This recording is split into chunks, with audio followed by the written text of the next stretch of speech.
Ilang oras ba dapat pinapalitan yung tubig sa pool, guys? May idea ba kayo? Kasi ang alam ko, pag mga public, ganun, mga every 5 to 8 hours. Pero itong pinapaligan namin, hindi ko po alam. Ilang or maghapon na itong tubig. Kasi ang pamigay, sobra. Gusto ko na lang lumipat sa ilong. Kaya, ay, naku naman. Gusto ko lang naman magpalamig. Pero bakit ganito? Diyos ko po, Lord.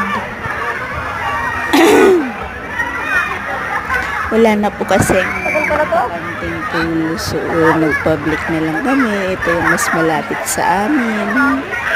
45 to 30 minutes lang naman yung biyahe.